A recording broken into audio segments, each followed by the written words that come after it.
जय शिवराय. नमस्कार मित्रांनो. ही बघू शकता चवळीची वेल किती घनदाट वाढलेली आहे. जसे यांची वाढ होईल तसतसे त्याची खालची पाने जी आहेत ते गळून पडतात. इथे बघू शकता तुम्ही किती पाने पडलेले आहेत हे पहा. तर ह्याच्याचमुळे मित्रांनो नैसर्गिक क्रिया चालू राहते.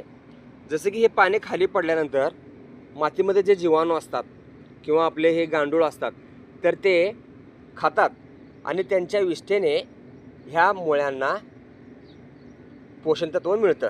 तर तुम्ही इथे बघू शकता, मी तुम्हाला लाईव्ह दाखवतो. हे पहा, हे जे किडे आहेत हे पहा, हे वाळलेली पानं खातात. हे बघा इथे गोगलगाई देखील आहे. तर हे खाऊन यांच्या विष्ठेतून या पांढऱ्या मुळ्यांना जीवनसत्व मिळतात. तर बघू शकता इथे देखील आहे. हे पहा, हे पावसाळी किडे मित्रांनो भरपूर आहेत. तुम्हाला आणखीन पुढे दाखवतो. किती घनदाट वाढलेले आहे बघू शकता. तुम्हाला लांबून दाखवतो मी. हे पहा, अगदी जंगलप्रमाणे हे वाढलेलं आहे. त्याला आता आणखीन फुले येत आहेत.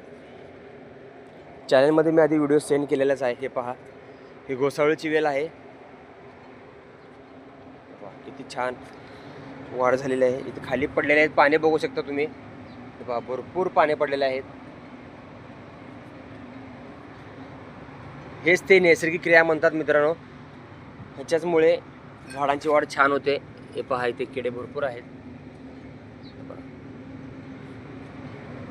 ह्याच ते पानं खातात, वाळलेली पानं पडलेली खातात आणि त्यांच्या विष्ठेतून मुळ्यांना जीवनसत्व मिळतात आणि माती भुसभुशीत होते. ते बघू शकता. हे तुम्हाला मी बाहेरून दाखवतो दृश्य. हे पहा, हे पेरू झाड देखील बघू शकता किती मोठं झालेलं आहे. हे पहा, हे ते दुसरीकडचं आहे. काही अजून फुले येणार आहेत. इथे देखील पाने पडलेले आहेत. हे बघू शकता. हे पहा, इथे किती किडे आहेत, भरपूर किडे आहेत. हे पावसाळी किडे मित्रांनो जे काही वेस्टेज पडलेले असतात झाडांचे ते खाऊन टाकतात आणि त्यांचे खत करतात.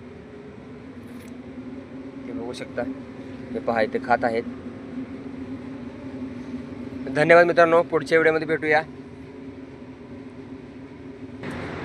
तुम्हाला आणखीन दाखवायचं राहिलं मित्रांनो. हे पहा, इथे पाने भरपूर होते तर ते सर्व पाने गळून पडलेले आहेत खाली. इथे बघू शकता. हे पहा, किती भरपूर पाने पडलेले आहेत.